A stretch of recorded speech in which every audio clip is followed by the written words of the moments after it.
अपरा एकादशी महारानी की कथा कह रही हूँ। आपने अच्छा लगे तो लाइक और सब्सक्राइब जरूर कर जो। ज्येष्ठ मास के कृष्ण पक्ष की एकादशी को अपरा अथवा अचला एकादशी कहा जाता है। इस दिन भगवान त्रिविक्रम की पूजा की जाती है। इसके करने से कीर्ति, पुण्य तथा धन की वृद्धि होती है तथा भूत प्रेत जैसी निकृष्ट योनियों से मुक्ति मिलती है। जहाँ तक व्रत के विधि विधान और फलाहार का प्रश्न है, सभी एकादशियों के समान है। इतना सुनने के बाद युधिष्ठिर ने भगवान से कहा, हे भगवान, ज्येष्ठ मास के कृष्ण पक्ष की एकादशी का क्या नाम है तथा इसका महत्व क्या है, सो आप कृपा करके सुनाइए। श्री कृष्ण भगवान कहने लगे, हे राजन, इस एकादशी का नाम अपरा है।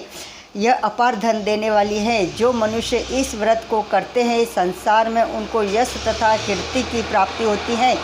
अपरा एकादशी व्रत के प्रभाव से ब्रह्म हत्या, भूत योनि तथा पर निंदा आदि तक के सब पाप दूर नष्ट हो जाते हैं। इस व्रत से पर स्त्री गमन, झूठी गवाही देना, असत्य भाषण, कल्पित शास्त्र पढ़ना या बनाना, झूठा ज्योतिषी, झूठा वैद्य बनाना आदि तक के पाप नष्ट हो जाते हैं। जो क्षत्रिय होकर युद्ध से भाग जाते हैं वे नरकगामी होते हैं, परंतु अपरा एकादशी का व्रत करने से उन्हें भी स्वर्ग की प्राप्ति मिलती है। जो शिष्य गुरु से विद्या ग्रहण करते हैं और बाद में उनकी निंदा करते हैं वे अवश्य नरक में पड़ते हैं, परंतु अपरा एकादशी का व्रत करने से वे भी इस पाप से मुक्ति पाते हैं।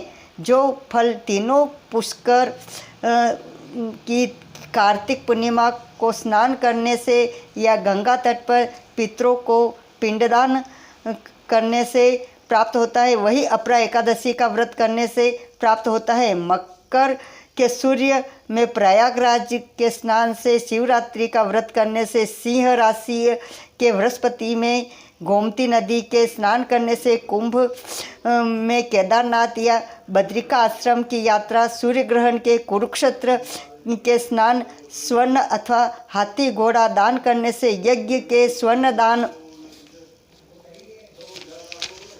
करने से अथवा वन प्रसूता गोदान से जो फल मिलता है वही फल अपरा एकादशी के व्रत से मिलता है। यह व्रत पाप रूपी वृक्ष को काटने के लिए कुल्हाड़ी है, पाप रूपी ईंधन को जलाने के लिए अग्नि है, पाप रूपी अंधेरे के लिए सूर्य के समान है। अपरा एकादशी का व्रत तथा भगवान का पूजन करने से मनुष्य सब पापों से छुटकारा पाता है और विष्णु लोक को जाता है। हे राजन, यह अपरा एकादशी का कथा मैंने लोकहित के लिए कही है। इसके पढ़ने अथवा सुनने से मनुष्य सब पापों से छूट जाते हैं, इसमें संदेह नहीं है। अपरा एकादशी महारानी माता की जय। छूटी की जय।